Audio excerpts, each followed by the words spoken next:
দেশবরেণ্য কবি ও জাতীয় প্রেস ক্লাবের প্রবীণ সদস্য হেলাল হাফিজ মারা গেছেন। তিনি মারা গেছেন বলে নিশ্চিত করেছেন জাতীয় প্রেস ক্লাবের সেক্রেটারি আয়ুব ভূঁইয়া।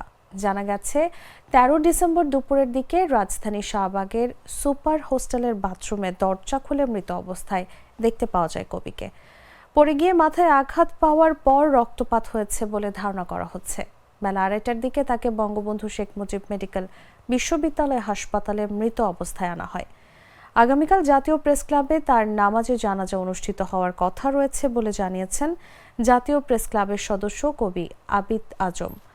হেলাল হাফিজ বাংলাদেশের একজন আধুনিক কবি। তিনি বিংশ শতাব্দীর শেষাংশে বিশেষ জনপ্রিয়তা অর্জন করেন। তার কবিতা সংকলন যে জলে আগুন জ্বলে ১৯৮৬ সালে প্রকাশিত হয়। এরপর ৩৩টিরও বেশি সংস্করণ প্রকাশিত হয়েছে।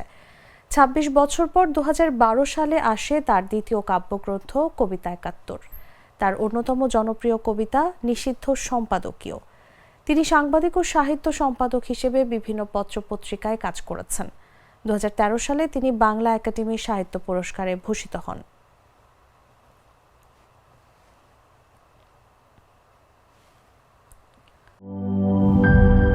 লাল সবুজের দেশে নতুন রঙের বেশে ঘরে বাহিরে সাজানো বলকে রেইনবো রেইনবো রেইনবো পেইন্টস রে সাশ্রয়ী দামে দেয়াল রাঙায় রেইনবো সবার রং সবার ঘরে ঘরে Rainbow Paints, the color of joy.